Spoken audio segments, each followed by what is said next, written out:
والصلاة والسلام على سيد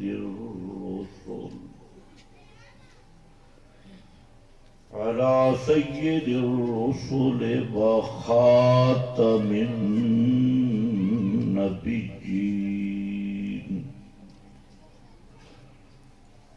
أما بعد فأعوذ بالله من الشيطان الرجيم. بسم الله الرحمن الرحيم. قل يا أهل الكتاب لا تغلوا في دينكم سبحان ربك رب العزة عما يصفون وسلام على المرسلين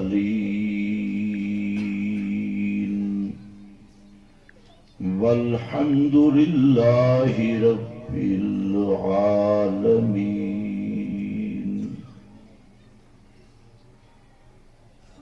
انتہائی قابل قدر معزز بزرگوں اور بھائیوں، سب سے پہلے تو میں ان اپنی بہنوں اور جن حضرات نے ان کی تعلیم پر محنت کی یا جس نے معاونت کی، سب کو خراج تحسین پیش کرتا ہوں اور دعا کرتا ہوں کہ اللہ رب العزت ان حضرات کی اس محنت کو آخرت کا ذخیرہ بنا دے۔ آج کے اس پرفتن فحاشی اور عریانی سے پر ماحول میں دین کا نام لینا، دین کی تعلیم حاصل کرنا اور اپنی اولاد کو دین کے لیے وقف کرنا، یہ سب سے بڑی سعادت ہے، سب سے بڑا اللہ رب العزت کا انعام ہے۔ ورنہ پوری دنیا اس وقت فتنوں کی آگ میں جھلس رہی ہے، اور سب سے خطرناک فتنے وہ صرف اس بنیاد پہ ہیں کہ مسلمان نہ رہ سکے،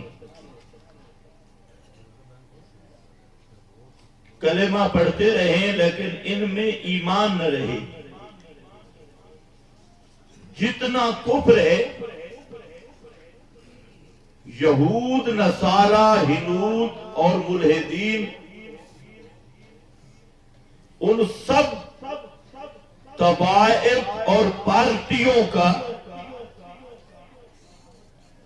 اس نقطہ پر اتفاق بھی ہے اور پورا زور بھی لگا رہے ہیں کہ مسلمان قوم سے ایمان والی امانت چھین لی جائے۔ نام کے مسلمان رہے، نمازیں بے شک پڑھیں، تسبیحیں بے شک 1,000 منکے کی لے لیں، لوٹے وضو مسواک، پگڑیاں، یہ بے شک ان کے وجود پہ ہوں، لیکن ان کے سینے میں ایمان نہیں ہونا چاہیے۔ اور پوری دنیا پہ یہ محنت ہو رہی ہے، پوری دنیا کی این جی اوز اور کفار کی تحریکیں ہر مقام پہ اسی پہ زور لگا رہی ہے کہ مسلمان کا ایمان نہ رہے، اگر کہیں ایمان رہ جائے تو پھر ایمانی جذبہ ختم ہو جائے۔ کافر آپ کی نمازوں سے نہیں ڈرتا۔ نمازیں پڑھنے والے امریکہ میں بھی موجود ہیں، برطانیہ میں بھی ہیں، ہندوستان میں بھی نمازی ہیں۔ وہ آپ کے مساجد سے مرعوب نہیں، مساجد دنیا کے ہر کافر ملک کے اندر موجود ہے۔ تمہارے ذکر سے کافر کو کوئی تکلیف نہیں۔ خانقاہی نظام، پیری مریدی کے چکر سے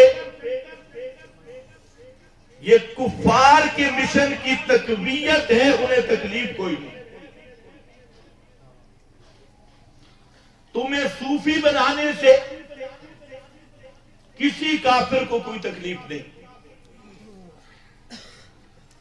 ان کو اگر تکلیف ہے تو تمہارے ایمان کے تسلب سے تکلیف ہے۔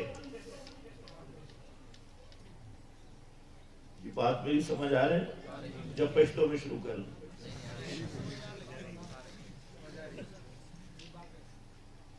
ایسا نہ ہو میں پشتو شروع کروں اور آپ کو پشتو بھی سمجھنا ہے۔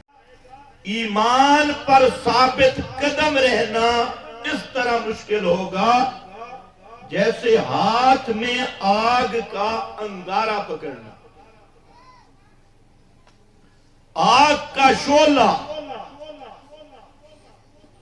انگارہ ہاتھ پہ پکڑنا مشکل ہے، اسی طرح ایمان پر رہنا مشکل ہو جائے گا۔ ہمیں آپ کو تو مشکل نہیں نظر آ رہا، اس لیے کہ ہم نے معیار ایمان کو اور چیزیں بنا دی ہے۔ ہر طبقہ خاص محنت پہ لگا ہے،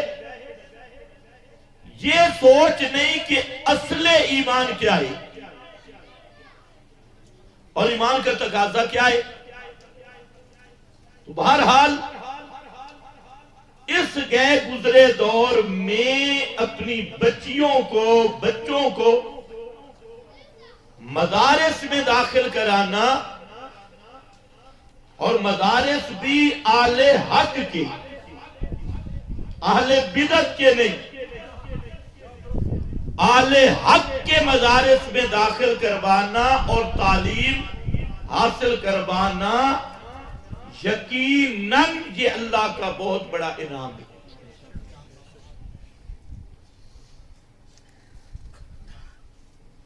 میں آپ کے سامنے وقت کی نزاکت کے پیش نظر وقت ضائع کیے بغیر ایک آیت کا حصہ پڑھا، اس کے متعلق چند گزارشات عرض کروں گا۔ یہ سورۃ المائدہ ہے، اس میں اللہ رب العزت نے ایک اہم اصولی مسئلہ ذکر کیا۔ اگر یہ مسئلہ سمجھ لیا جائے تو آدمی کا ایمان محفوظ ہو جاتا ہے۔ اس میں اللہ رب العزت نے فرمایا قل یا اہل الکتاب، نبی کریم صلی اللہ علیہ وسلم سے پہلے مولوی موجود تھے، بڑے بڑے مولوی، بڑے بڑے پیر، بڑے بڑے مدارس، بڑی بڑی خانقاہیں، بڑے بڑے شاعر کے میت ہے، مردہ نہیں سنتا، کوئی پوچھے کیوں؟ بھلے کیوں نہیں سنتا؟ بھلے میت ہے اس لیے نہیں سنتا. اور یہ جو بلے ہے نا، اس کا بل قرآن نے بتایا ہے. یہ حضرات اقداس، ان کا پورا سٹاک تھا، جن کو قرآن نے احبار اور رہبان کا خطاب دیا. احبار کا معنی بہت بڑا غٹ ملا، بہت بڑا مولوی، اور رہبان بہت بڑا پیر، جس کا پیٹ کم از کم جرگے کے گنبد جتنا ہو. بڑے بڑے مولوی، بڑے بڑے پیر یہ موجود تھے، لیکن ایمان سے محروم تھے. ان میں ایمان نہیں تھا. اور ایمان ضائع کیوں کیا؟ ایمان کے ضائع کرنے کی بنیاد تھی غلوب. کون سا لفظ ہے؟ غلوب. یہ لفظ آپ نے نہیں بھولنا، باقی ساری تقریر بھول جاؤ. غلوب، غلوب کا معنی ہے کسی چیز کو اس کے مرتبے سے بڑھا دینا، یا کسی چیز کو اس کے مرتبہ سے کم کر دینا. یہ غلوب ہے. علماء کی زبان میں غلوب کی دو جانبیں ہیں، ایک کا نام افراد، دوسری کا نام تفریط ہے. افراد کا یہی معنی کہ کسی چیز کو اس کے درجہ اور مرتبہ سے بڑھا دینا، اور تفریط کا یہ معنی ہے کہ کسی چیز کو اس کے مرتبہ سے گھٹا دینا، کم کر دینا.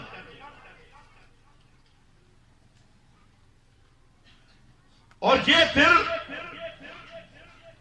دو طرح ہوتا ہے، عقیدہ میں اور عمل میں. عقیدہ میں غلوب آئے، ایمان ختم.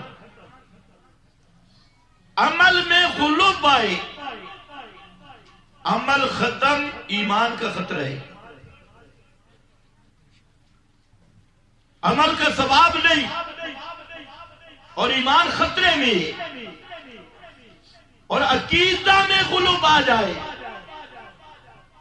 تو پھر ایمان نہیں رہتا. ان لوگوں میں غلوب تھا، اور نبی کریم صلی اللہ علیہ وسلم نے ہمیں اس چیز سے ڈرایا، اپنی امت کو ڈرایا. فرمایا ایاکم والغلوب، میری امت کے لوگوں غلوب سے بچ جانا.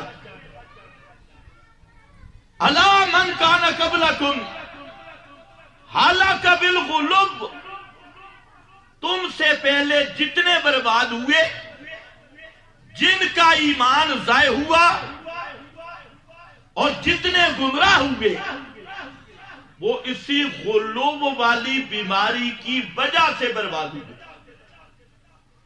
وجہ یہی تھی. اس لیے فرمایا تم نے بچنا ہے. اور جہاں بظاہر ان مولویوں کو خطاب کیا،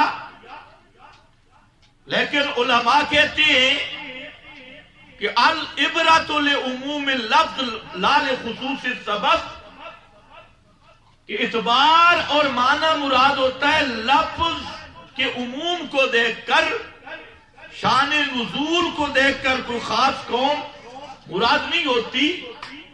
جہاں ذکر کیا قل یا اہل الکتاب، میرے محبوب فرمائیے یا اہل الکتاب، اے کتاب والو. اہل الکتاب مولویوں اور پیروں، اہل کتاب ملا اور پیر. امام راضی رحمہ اللہ فرماتے ہیں بڑے بڑے مولوی، بڑے بڑے پیر، یا اہل الکتاب لا تغلو فی دینکم، اپنے دین میں غلو نہ کرو. یہ وہ حصہ ہے جو میں نے پڑھا. آگے اس کے تشریح ہے کہ تم سے پہلے اسی حدیث کا مفہوم جو حدیث میں آیا، جہاں قرآن مقدس نے بھی اسی کو ذکر کیا اور فرمایا کہ پہلے لوگ جتنے تھے وہ غلوب کی وجہ سے تباہ ہوئے، اس لیے تم اس سے بچ جانا. اب ذرا خیال کرنا ہے ان میں غلوب کیا تھا. پہلی قوموں میں غلوب کیا تھا؟ ایک غلوب حضرت عیسیٰ علیہ السلام کے متعلق ہوا اور بی بی مریم کے متعلق ہوا، اور انہوں نے حضرت عیسیٰ کو عبدیت کے مقام سے اٹھا کر الوہیت کا درجہ دے دیا. حضرت عیسیٰ کا مقام تھا عبد ہونا، اللہ کا بندہ ہونا، انہوں نے یہاں سے اوپر اٹھایا اور عبدیت کی جگہ پہ لے آئے الوہیت، جو اللہ کی شانی تھی انہوں نے حضرت عیسیٰ میں مانی،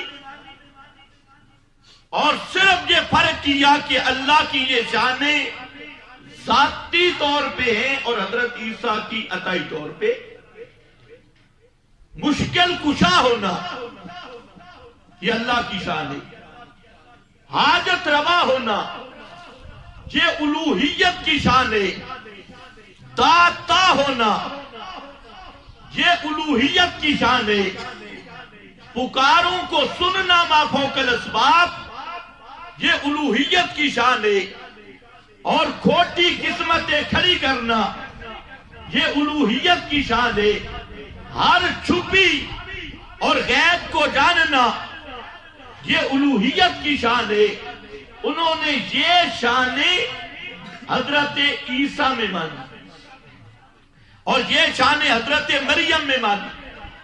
سورۃ المائدہ میں، سورۃ النساء میں اس پر لمبی گفتگو ہے، قرآن مقدس نے پوری بحث کی، اور بھی کئی مقام ہیں. ایک کام یہ کیا. دوسرا کام یہ کیا کہ انبیاء اور صالحین ان کی قبروں کو سجدہ گاہ بنایا. قبر کی زیارت مسنون ہے، زیارت جائز ہے، انبیاء کی قبر کی زیارت بھی جائز، صالحین کی قبروں کی زیارت بھی. تم قائل نہیں ہو، تم بولتے نہیں، پھر لوگ کہتے ہیں کہ قائل ہی نہیں. انبیاء کی قبروں کی زیارت بھی جائز، اولیاء کی قبروں کی زیارت بھی جائز، مومنین کی قبروں کی زیارت بھی، لیکن مردوں کے لیے، زنانہ کے لیے نہیں، مردوں کے لیے. اور ساتھ شرط ہے سنت کے مطابق، سنت کے مطابق. یہ جائز تھی، ہر شریعت میں جائز تھی، لیکن انہوں نے کام بڑھایا. انہوں نے سب سے پہلا عقیدہ یہ بنایا غلوب کرتے ہوئے کہ انبیاء اپنی انہی قبروں میں زندہ ہوتی. یہ کس کا عقیدہ تھا؟ پہلے مولویوں کا، پرانے مولویوں کا، جو نبی کریم صلی اللہ علیہ وسلم کی بعثت سے پہلے کے مولوی تھے. یہود و نصارہ نہیں کہتا، کسی کو غصہ نہ آ جائے. پہلے علماء اور پیروں کا عقیدہ تھا. آپ خود بتائیں اگر یہ عقیدہ نہ ہوتا قبروں کو پوجتے، قبر کو سجدہ گاہ بناتے؟ انہوں نے یہ عقیدہ رکھا کہ انبیاء ان قبروں میں زندہ ہیں دنیاوی حیات کے ساتھ، اور جب ہم ان کی قبروں پہ جاتے ہیں تو ہماری بات کو سنتے ہیں، اور پھر ہم اتنا کہتے ہیں ہؤلاء شفعاؤنا عند اللہ، کہ یہ حضرات ہمارے سفارشی ہیں اللہ کے نزدیک۔ ما نعبدہم الا لیقربونا الی اللہ زلفیٰ، ہؤلاء شفعاؤنا عند اللہ، ہم انہیں رازق نہیں مانتے، ہم انہیں حاجت روا نہیں مانتے، داتا ان کو نہیں مانتے، ہم صرف یہ کہتے ہیں کہ ہماری ان کے آگے اور ان کی اللہ کے آگے، یہ ہمارے کام کروا دیتے ہیں۔ اس نیت پر انہوں نے غلو کیا اور پھر سجدے شروع کیا، اور یہ میری بات نہیں، بخاری اور مسلم میں دونوں کتابوں میں موجود ہے۔ نبی کریم صلی اللہ علیہ وسلم نے فرمایا جو مفصل حدیث ہے، اکثر راویوں نے اختصار کیا، بخاری میں بھی مسلم میں بھی، لیکن مسلم شریف میں ایک جگہ پہ پوری حدیث آئی، باقی مختلف اختصار ملیں گے، اور وہاں لعن اللہ اليہود والنصارى اتخذوا قبور انبیائہم وصالحیہم مساجدا، اللہ کی لعنت ہو یہودیوں پر، عیسائیوں پر، انہوں نے اپنے انبیاء اور صالحین کی قبروں کو سجدہ گاہ بنا دیا۔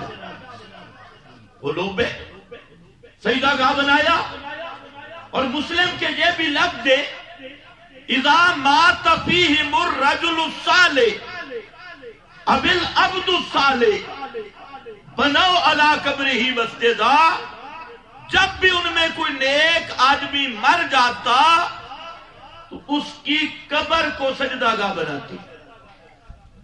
ایک غلوب حضرت عیسیٰ کو عبدیت سے اٹھایا، الوہیت کا مقام دیا، حضرت مریم کو عبدیت صدیقیت سے اٹھایا اور الوہیت کا مقام دیا، اور دوسرا سب سے بڑا غلوب فی المقابر، قبروں کی زیارت جو جائز تھی اس میں انہوں نے اپنی طرف سے چپر لگائی، اور اہل قبور خصوصاً انبیاء کی قبروں کو سجدے کیے، ان کے طواف کیے، اور مسلمان جو چیز مسجد میں اللہ سے مانگتا ہے انہوں نے وہی چیزیں جا کر قبروں پہ مانگی، انہیں سفارشی بنایا۔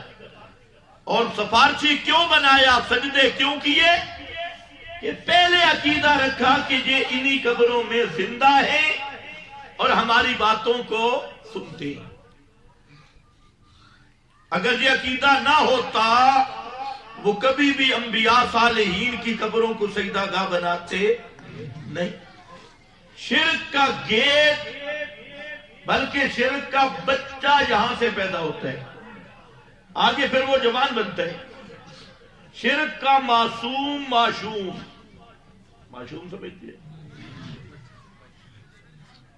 شرک کا پہلی سیڑھی جہاں سے ہوتی ہے۔ جب بھی قومیں گمراہ ہوئی، اب دیکھیں پہلی قوم جو مشرک تھی وہ کس کی قوم ہے؟ سب سے پہلی جو مشرک قوم تھی کس کی قوم تھی؟ اونچے بولو شابش، حضرت نوح کی۔ سب سے پہلی قوم جس نے شرک کیا وہ قوم نوح ہے، اور ان کا شرک کس سے شروع ہوا؟ پہاڑ کے پتھر سے، درختوں سے؟ کس سے شروع ہوا؟ بیری کے درختوں سے نہیں، قوم نوح کا شرک شروع ہوا 5 تن پاک سے۔ کتنوں سے؟ 5 تن پاک۔ لا تذرن آلہتکم، چھوٹے چھوٹے آلہتکم، چھوٹے چھوٹے جھنڈیوں والے، ولا تذرن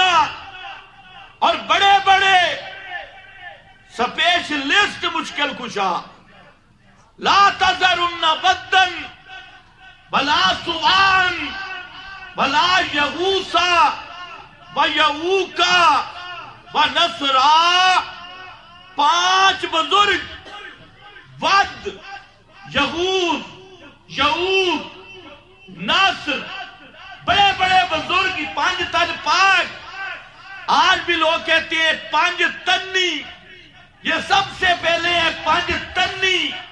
5 بزرگوں سے شروع ہوا اور انہی کے متعلق اسی بخاری میں آیا جس کے اختتام کی تقریب میں آپ جمع ہیں. حضرت عبداللہ ابن عباس رضی اللہ تعالیٰ عنہ فرماتے ہیں اسماء رجال صالحین من قوم نوح، یہ قوم نوح کے نیک آدمیوں کے نام ہیں، بزرگوں کے نام ہیں، اکابر کے نام ہیں. یہ جہاں سے یہ پہلی قوم مشرک جس کے خلاف حضرت نوح نے جہاد کیا 950 سال پیغمبر کی دعوت یہ تھی ما لکم من الہ غیرہ، اللہ کے سوا کوئی الہ نہیں. اور قوم کیا کہتی تھی 5 تن پاک بھی الہ ہے. یہ جو 5 تن پاک ہیں یہ بھی مشکل کشا ہے، حاجت روا ہے. آپ پٹھان لوگ اچھے لوگ ہیں، میں آپ سے بہت خوش ہوں کہ آپ کو میری سمجھ نہیں آتی، مجھے آپ کی نہیں آتی، لیکن پھر بھی آپ بیٹھے ہیں خوشی سے.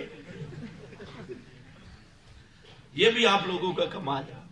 محبت کہتی اس کو ہے سمجھ نہ آئے اور پھر محبت ہو. اگر محبت کی علت موجود ہو تو پھر تو محبت ہی نہیں.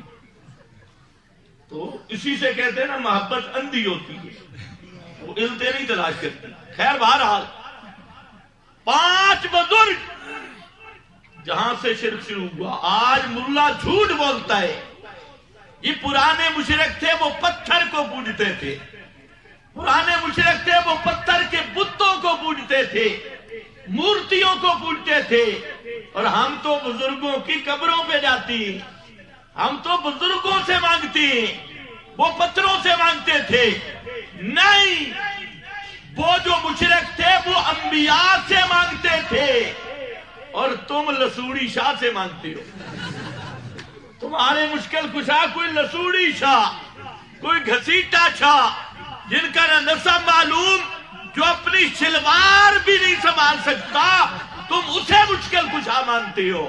اور وہ ان کو مانتے تھے جو انبیاء اور صالحین اولیاء اللہ. اور کعبے سے 360 فوٹو نکالے گئے. پوچھو علماء سے وہ کس کے تھے. اس میں ایک حضرت ابراہیم کی تصویر بھی تھی، حضرت اسماعیل کی بھی تھی. یہ بھی بخاری پڑھ رہا ہوں. اذا فیہا سورۃ ابراہیم وسورۃ اسماعیل، بخاری شریف. وہاں حضرت ابراہیم کی صورت، حضرت اسماعیل کی صورت.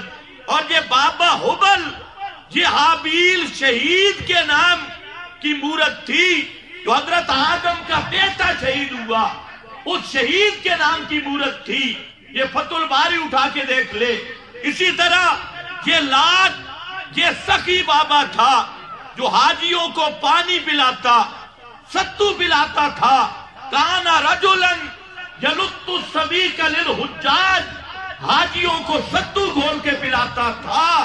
فلما ماتا اکفوا علی قبرہ، جب مرا پہلے اس کی قبر پہ بیٹھ گئے مجاور بن کے اور بعد میں اس کا فوٹو بنا لیا.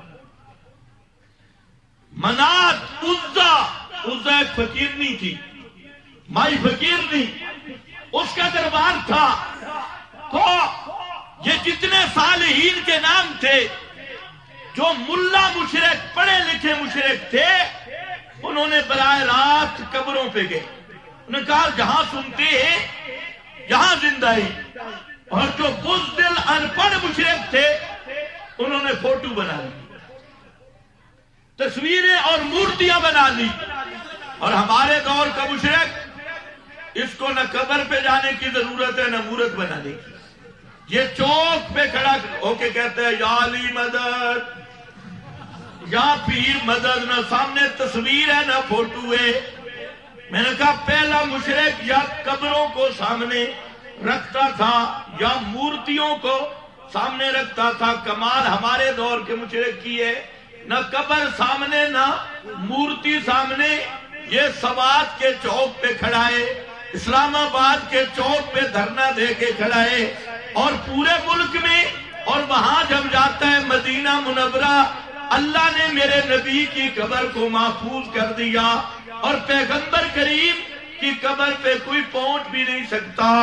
لا یمکن الوصول الی قبرہ، آپ کی قبر تک پہنچنا ہی ممکن نہیں۔ کیوں محفوظ کیا؟ اس لیے کہ میرے نبی نے دعا مانگی تھی۔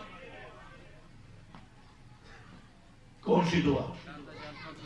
اللہم لا تجعل قبری وثنا یعبد، اللہ میری قبر کو بت نہ بنانا جس کی عبادت کی جائے۔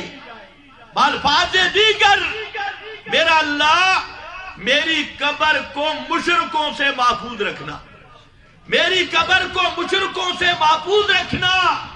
اللہ نے میرے نبی کی دعا قبول کی، اور ایسی قبول کی کہ وہ قبر ایسی مستور کر دی گئی کہ امام ابو حنیفہ بھی وہاں نہیں پہنچے، حالانکہ وہ مواحد اعظم تھے۔ امام شافعی احمد نہیں پہنچے، امام بخاری نہیں پہنچے۔ آپ کتاب الآثار امام محمد کی اٹھائیں، امام ابو حنیفہ کے استاد کہتے ہیں مجھے ایک آدمی ملا تھا رآ قبر النبی، جس نے پیغمبر کریم کی قبر دیکھی تھی، اور جی موتا مالک میں آپ کی قبر تک تو کوئی پہنچ سکتا ہی نہیں۔ یہ بیچارہ جالی کے سامنے کھڑا ہوتا ہے، جالی کے سامنے قبر مستور دیواروں کے اندر، وہاں پہنچتے ہی کوئی نہیں، اور جالی کے سامنے کہتا ہے یا رسول اللہ انظر حالنا اسما کالنا ادعو لنا اشفع لنا۔ اللہ کے رسول سوات میں ہماری دکان نہیں چل رہی، سوات میں ہماری تو تم سفارش کر دو، میرا بچہ نافرمان ہو گیا تم سفارش کر دو، میرا فلاں کام کروانے کے لیے سفارش کر دو۔ تو یہ مشرک پہلے مشرکوں سے کئی قدم آگئی، وہ یا قبر سامنے رکھتے یا مورت سامنے رکھتے، اور اس کے سامنے قبر بھی نہیں، اللہ کرے تمہیں سمجھ بھی آئے، قبر بھی نہیں تھے مورت بھی نہیں۔ یہ اندھا دھوند پھیریں کر رہا ہے، اندھا دھوند مشرک ہے، غیبانہ مشرک۔ انہوں نے قلوب کیا، فرمایا یا اہل الکتاب، او مولویو لا تغلو فی دینکم، اپنے دین میں غلو اختیار نہ کرو، لا تغلو، حد سے مت بڑھو، چاہے وہ حضرت عیسیٰ کا معاملہ ہو یا کوئی دوسرا معاملہ ہو، اگر غلو اختیار کرو گے تباہ ہو جاؤ گے۔ تم سے پہلے لوگ اسی غلو کی وجہ سے تباہ ہوئے، تو میرے بھائیوں یہ ایک اہم وجہ تھی۔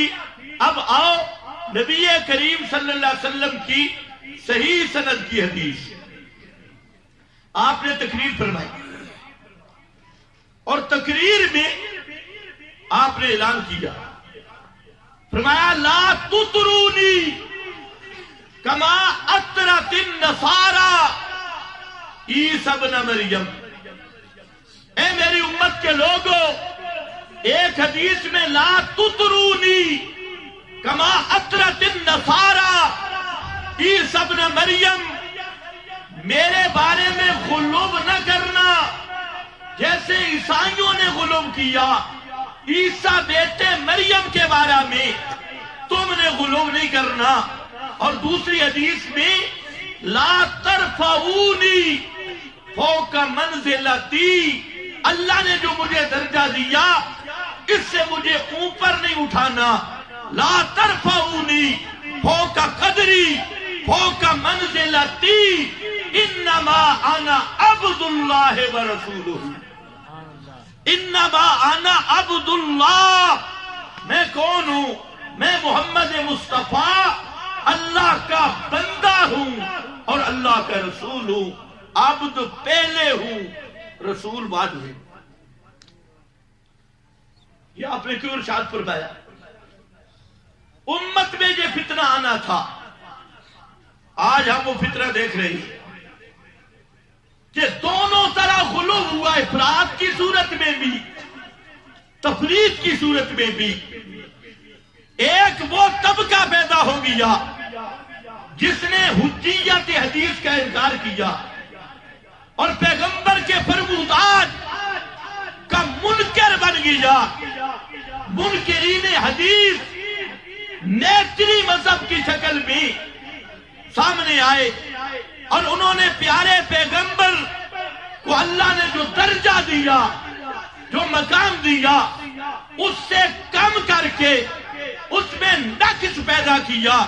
حالانکہ حضرت محمد مصطفیٰ صلی اللہ علیہ وسلم کا اللہ کی طرف سے جو منصب تھا، وہ منصب تھا شریعت کا شارع ہونا، قرآن کا مبین اور مفسر ہونا، احکام کو بیان کرنا، احکام کی تفصیل کرنا۔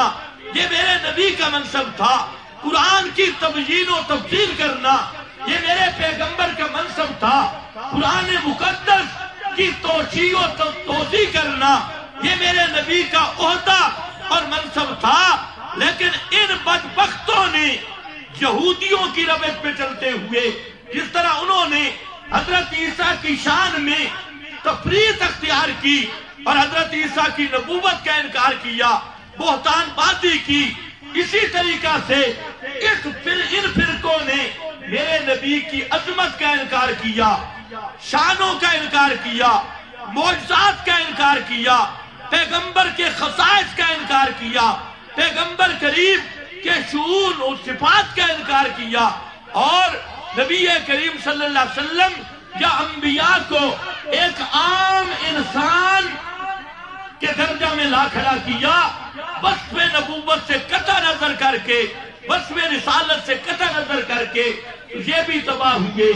اور دوسری طرف وہ طبقہ اٹھا جس نے پیارے پیغمبر کی شان میں افراط کیا، غلو کا وہ پہلو اختیار کیا اور نبی کریم صلی اللہ علیہ وسلم کے لیے الوہیت کی شان ثابت کرنے کی کوشش کی، عبدیت کے مقام سے اٹھایا۔ آج جتنا مسئلہ بھی یہ چلا ہوا ہے اس کی اصل بنیاد ہے کہ پیارے پیغمبر کی عظمت کو پہچانا جائے، شان کو پہچانا جائے، مقام کو پہچانا جائے، افراط اور تفریط کو ختم کر دیا جائے۔ آج آپ کو وہ لوگ مل رہے ہیں جو کہتے ہیں موت کا لفظ نبی کے لیے توہین ہے۔ ایسے لوگ ہیں یا نہیں؟ کیا کہتے ہیں؟ موت کا لفظ نبی کے لیے توہین ہے۔ جو پیغمبر کے لیے موت کا لفظ بولے وہ گستاخ ہے، اس کے پیچھے نماز نہیں ہوتی۔ میں نے کہا تیرے آگے بھی نہیں ہوتی۔ وہ مماتی ہے، موت کا لفظ کہتا ہے، وہ پنج پیری ہے، وہ مماتی ہے، وہ گستاخ ہے، وہ بے ادب ہے۔ میں نے کہا میرے بھائی اپنے عقیدے کی اصلاح کر، تجھے میرے نبی کی شان سمجھ ہی نہیں آئی، پیغمبر کی عظمت سمجھ ہی نہیں آئی۔ موت عیب ہے، مقام الوہیت میں، مقام ابدیت میں موت عیب نہیں ہوتی۔ مقام ابدیت کے لیے نہ موت عیب ہے نہ ممات عیب ہے، نہ میت کا لفظ عیب ہے۔ توجہ ہے میری طرف؟ یہ کس کے لیے عیب ہے؟ شان الوہیت میں۔ تو نے تو میرے نبی کی ابدیت ہی نہیں سمجھی، اسی یہود و نصارہ کی طرح غلو کیا۔ جو مقام ابدیت ہوتا ہے اس میں موت کا آنا ضروری ہوتا ہے، بلکہ شان ابدیت کھل کے سامنے آتی موت سے۔ سارے کمالات کھلتی موت سے ہیں، سارے انعامات ملتے ہی موت سے ہیں، ساری لذتیں ملتی موت سے ہیں، تو موت مقام ابدیت میں عظمت ہے اور مقام الوہیت میں بے ادبی ہے۔ جنہوں نے میرے پیغمبر کی عظمت نہیں سمجھی وہ بے وقوف قسم کے لوگ، انہوں نے میرے نبی کے لیے موت کو بے ادبی سمجھا، ممات کے لفظ کو بے ادبی سمجھا، میت کے لفظ کو بے ادبی سمجھا، حالانکہ یہ میرے محبوب کی عظمت تھی۔ اور بے ادبی کس کے حق میں تھی؟ الہ کے حق میں۔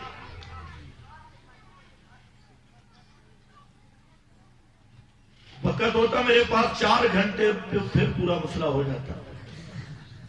میں تو خطیب نہیں ہوں، مدرس آدمی ہوں، بیان بھی کچھ اور کرنا چاہتا تھا اور یہاں بیٹھ کے مشکل موضوع آ گیا۔ آپ سمجھ رہے ہیں یا نہیں؟ اسی طرح ایک اور طبقہ اٹھا، اس نے کہا نبی کریم صلی اللہ علیہ وسلم ہر جگہ پہ حاضر ناظر ہے، اور جو حاضر و ناظر کا انکار کرے وہ بے ادب ہے، وہ گستاخ ہے۔ نبی کریم صلی اللہ علیہ وسلم عالم الغیب ہے، یہ آپ کی شان ہے۔ جو عالم الغیب ہونے کا انکار کرے وہ بے ادب ہے، وہ گستاخ ہے۔ انبیاء اولیاء مشکل کشا حاجت روا ہے، جو انکار کرے بے ادب ہے، گستاخ ہے۔ ایک وہ طبقہ اٹھا، ایک یہ اٹھا کہ موت کا لفظ نبی کے لیے بے ادبی ہے۔ میں نے کہا میرا بھائی پہلے یہ فیصلہ کر کہ پیغمبر کریم صلی اللہ علیہ وسلم کو الہ مانتا ہے یا عبد مانتا ہے؟ الہ مانتا ہے یا؟ اگر عبد مانتا ہے تو حاضر ناظر ہونا عبد کی شان کے خلاف ہے، عالم الغیب ہونا عبدیت کی شان کے خلاف ہے، مشکل کشا ہونا شان عبدیت کے خلاف ہے، حاجت روا ہونا شان عبدیت کے خلاف ہے، پکارے سننا شان عبدیت کے خلاف ہے، اور ہمیشہ زندہ رہنا شان عبدیت کے خلاف ہے۔ اگر مجھ پہ یقین نہیں آتا قرآن پڑھ لے، قرآن نے مقام الوہیت بیان کیا۔ میں صرف چند آیات بطور دلیل کے پیش کروں گا، اور بالکل آسان جو آپ نے پڑھی ہوئی ہے۔ آیت الکرسی آتی ہے، مولویوں نے تمہیں بتایا بے آیت الکرسی پڑھو جن قریب نہیں آئیں گے، ایسا ہے نا؟ آج میں تمہیں آیت الکرسی کا تھوڑا سا معنی بتا رہا ہوں، کوئی شیطان مولوی آپ کے قریب نہیں آئے گا۔ شیطان 2 قسم کے، شیاطین الانس والجن۔ شیاطین الجن کا وظیفہ مولویوں نے بتایا، شیاطین الانس کا میں بتا دیتا ہوں۔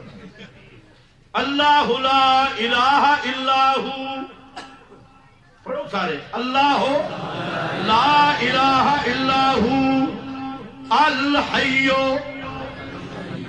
الحیو، اللہ وہ ہے جس کے سوا الہ کوئی نہیں۔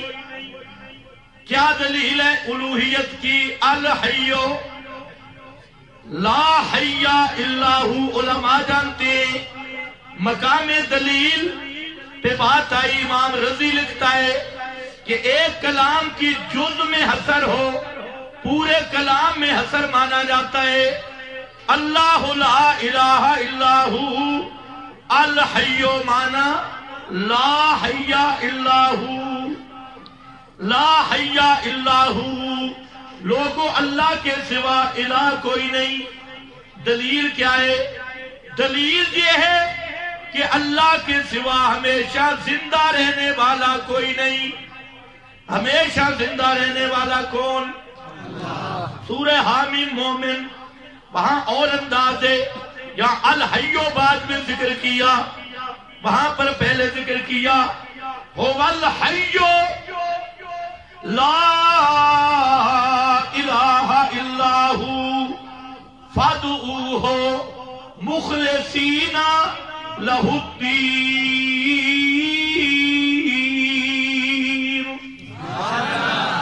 لہ الدین، الحی ہمیشہ زندہ رہنے والا کون ہے؟ اللہ۔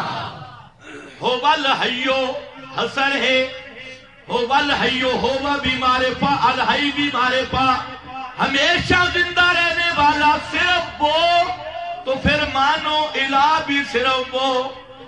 جب الہ وہ ہے فافسیہ ذکر کیا، اذا کان الامر کذالک، جب ہمیشہ زندہ رہنے والا اللہ تو پکارے سننے والا بھی اللہ، فادعوہ، پھر پکارو ہر حاجت میں، ہر مشکل میں اسی اللہ کو، مخلصین، کیا مخلصین، للڑ بن کے نہیں، مخلصین مشرک بن کے نہیں، مخلصین لہ الدین، مخلص بن کر، مخلص پنجابی تو انہوں نہیں آتی، خالص کرتے ہوئے واسطے اس کے پکار کو الحی ذکر کیا۔ اور تیسرا مقام فرمایا کل من علیہا فان، ہر ایک پہ فنا آنے والی، وَيَبْقَى وَجْهُ رَبِّكَ ذُو الْجَلَالِ کون باقی رہے گا؟ ربک، وجہ ربک، تیرے رب کی ذات یہ باقی رہنے والی، باقی سب پہ فنا۔ اور چوتھا مقام کلو شیء ہالکن، کلو شیء ہالکن الا وجہہ۔ میرا بھائی سمجھ لے، موت عیب کس کے لیے بنتی ہے؟ یہ اللہ کے حق میں عیب ہے، بندے کے حق میں عیب نہیں۔ اگر بندے کے حق میں عیب ہوتا تو کبھی انبیاء کے لیے موت کا لفظ قرآن میں نہ آتا، انبیاء کے لیے موت کا لفظ قرآن میں نہ آتا۔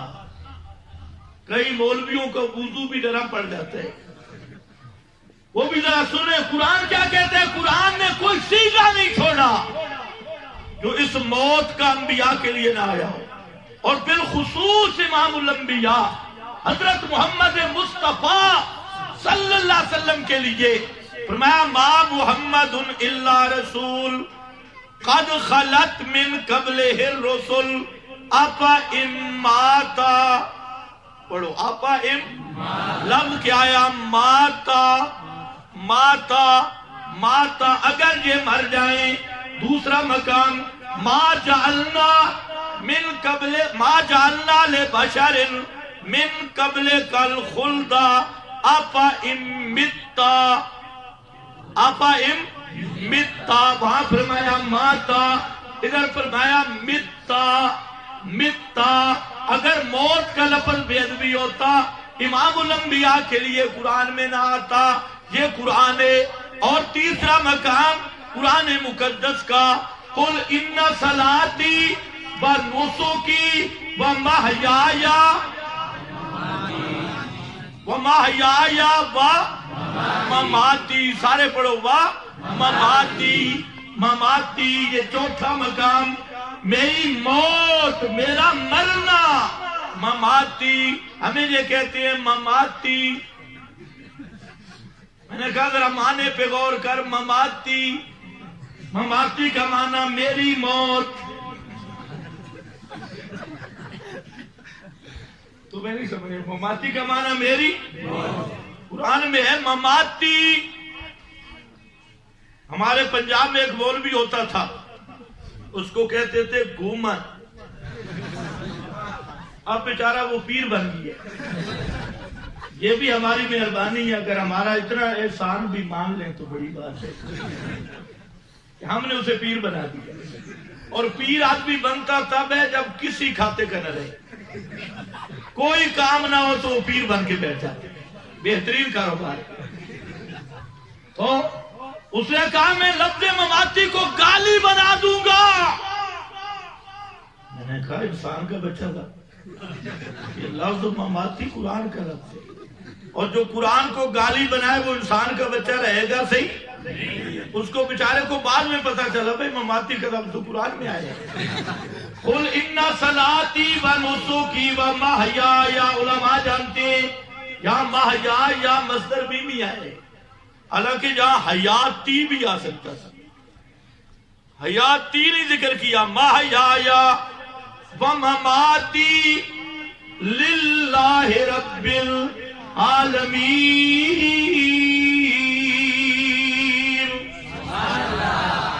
میرا جینا بھی میرا مرنا بھی کس کے لیے؟ للہ، صرف اللہ کے لیے.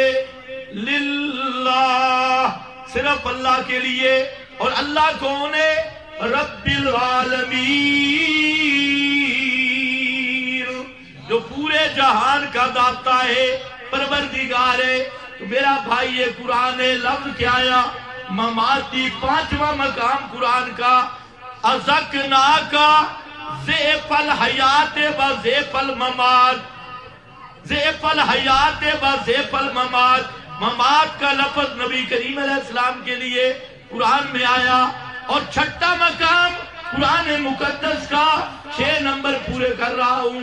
چھٹا مقام انکا میتن، پڑھو انکا میتن فإنہم میتون. اے میرے پیغمبر آپ نے بھی مرنا ہے. میں تھکا ہوا ہوں اس لیے تھوڑی سو لگ رہا. انکا میتن فإنہم میتون. میرے پیغمبر پکی بات ہے آپ نے بھی مرنا ہے اور انہوں نے بھی مرنا ہے. تمام مفسرین جہاں مانا کرتے، امام راضی، روح المعانی اور دیگر جو مرضی تفسیر دیکھ لے، سب کہتے ہیں، خازن، سراج منیر، سب کے سب کہتے ہیں انکا وانہم فی عداد الموتى. میرے پیغمبر آپ بھی اور آپ کے یہ دشمن سارے ایک وقت آنے والا ہے کہ سب کے سب الموتا کا فرد بننے والے ہیں. کس کا؟ کس کا؟ تقریر میں نے شروع نہیں کی. کس کا؟ الموتا کا فرد بننے والے ہیں. جب آپ پہ موت آ جائے گی آپ بھی الموتا کی فہرست میں آ جائیں گے، یہ بھی الموتا کی فہرست میں آ جائیں گے. یہ 6 مقام قرآن کے میں اور بھی پیش کر سکتا ہوں، لیکن یہ 6 نمبر پیش کر دیے. میں عرض یہ کرنا چاہتا ہوں کہ غالیوں نے یہ کہنا شروع کر دیا کہ موت، ممات، مر جانے کا لفظ یہ نبی کے لیے بے ادبی ہے اور نبی کی گستاخی ہے. اور جو کہے پیغمبر پہ موت آئی یا ممات کی بات کرے یا موت کی بات کرے وہ بے ادب ہے، اس کے پیچھے نماز نہیں. مشرک دی ویسے بھی نہیں. مشرک کعبہ میں بھی نماز پڑھے، خدا کی قسم نماز کعبہ کے امام کے پیچھے پڑھے تب بھی نماز، لیکن ہے کعبہ کا امام بھی ممات کی. یہ بھی خیال رکھو. خیر آؤ، حضرت صدیق نے یہی مسئلہ بیان کیا تھا کہ موت کا لفظ یہ شان الوہیت کے مناسب نہیں. اس لیے فرمایا تھا ایھا الناس من کان منکم یعبد محمدا فإن محمدا قد مات ومن کان منکم یعبد اللہ فإن اللہ حی لا یموت. اسی نقطہ کو بیان کیا اور فرمایا کہ محمد مصطفیٰ صلی اللہ علیہ وسلم کو جو سمجھتا تھا کہ الہ ہے تو سمجھ لے کہ اس کا الہ پہ موت آ گئی، اور جو اللہ کو الہ سمجھتا تھا تو اللہ ہمیشہ زندہ رہنے والا ہے. ایک غلوب کیا. پھر دوسرا غلوب یہ کیا ان غالیوں نے، انہوں نے عقیدہ بنایا، توجہ میری طرف، کہ انبیاء اولیاء ان کی جب قبروں پہ جائیں تو وہ آپ کو دیکھتے بھی ہیں. یہ مولوی باقاعدہ تقریروں میں ذکر کرتی ہے کہ داڑھی منڈا جائے تو ان کا دل دکھتا ہے اور اس کو سلام کا جواب بھی نہیں دیتے، اور داڑھی والا جائے تو خوش ہو کے سلام کا جواب دیتے، اور دیکھتے بھی ہیں میری قبر پہ کون آیا، اور جو بات کرو سنتے بھی ہیں. اعمال بھی پیش ہوتی، امت کے اعمال بھی پیش ہوتی، ہر امتی کا ہر عمل صبح و شام وہاں پیش ہوتا ہے، اور پوری قبر میں دنیا والی حیات ہے، عادتاً سننا، عادتاً دیکھنا، اور پھر پہچاننا، پہچانتے بھی ہیں کہ یہ جو آیا نا سبعات سے، یہ للڑ آیا ہے، یہ مواعظ آیا ہے، اس کا فلانا نام ہے، سب کچھ تو یہ ان یہودیوں اور نصارہ والا غلب، یہ جو عقیدہ ہے کہ موت کے بعد کوئی پیغمبر یا مومن یا صالح وہ قبر سے دیکھتا ہے یا عادتاً سنتا ہے، یہ عقیدہ قرآن میں نہیں، 30 پاروں والے قرآن میں، بولو یار میں تقریر شروع کروں، 30 پاروں والے قرآن میں نہیں۔ اگر جرأت ہو کسی ملا کی، ایک آیت بتلا دے کہ انبیاء، اولیاء، شہداء موت کے بعد عادتاً دنیا کا کلام سنتے ہیں اور قبر پہ آنے والوں کو دیکھتے ہیں، اور ہر امتی کا عمل پیش ہوتا ہے، یہ ایک آیت بھی 30 پاروں والے قرآن میں موجود نہیں، ایک حدیث متواتر اس عقیدے پہ موجود نہیں، اور متواتر مشہور چھوڑو، ایک خبر واحد صحیح سند کے ساتھ اس عقیدے پہ موجود نہیں، کسی ایک صحابی کا قول بنقل تواتر یا مشہور اس عقیدے پر نہیں، کسی ایک تابعی کا یہ عقیدہ نہیں، 4 اماموں میں سے کسی امام کا بھی یہ عقیدہ نہیں۔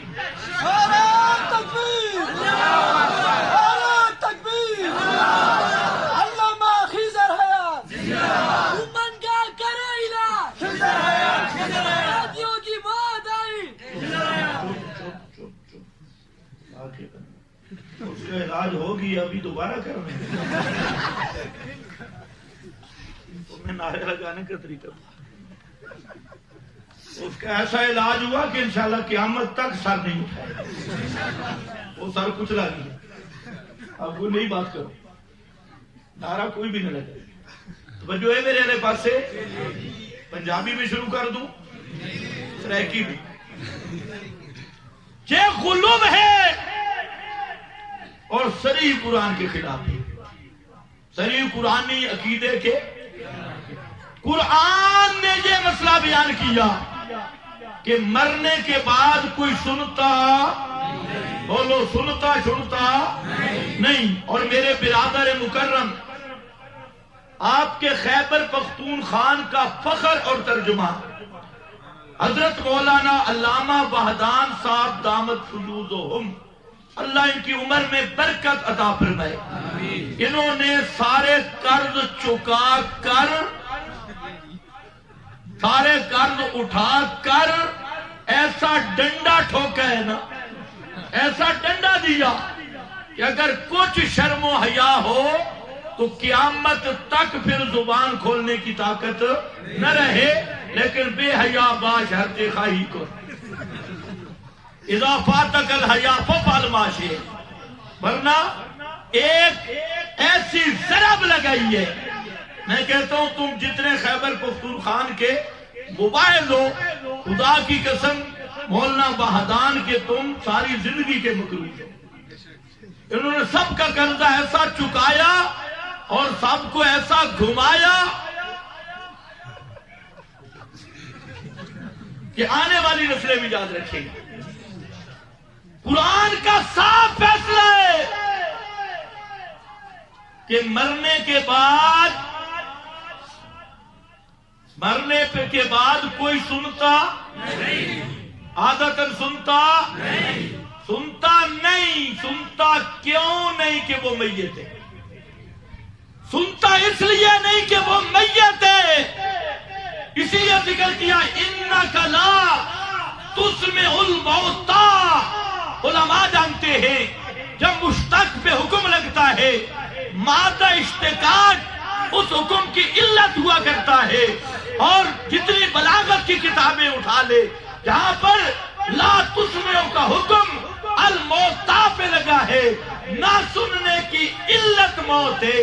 فرمایا سنتے اس لیے نہیں کہ وہ میت ہیں، سنتے اس لیے نہیں کہ وہ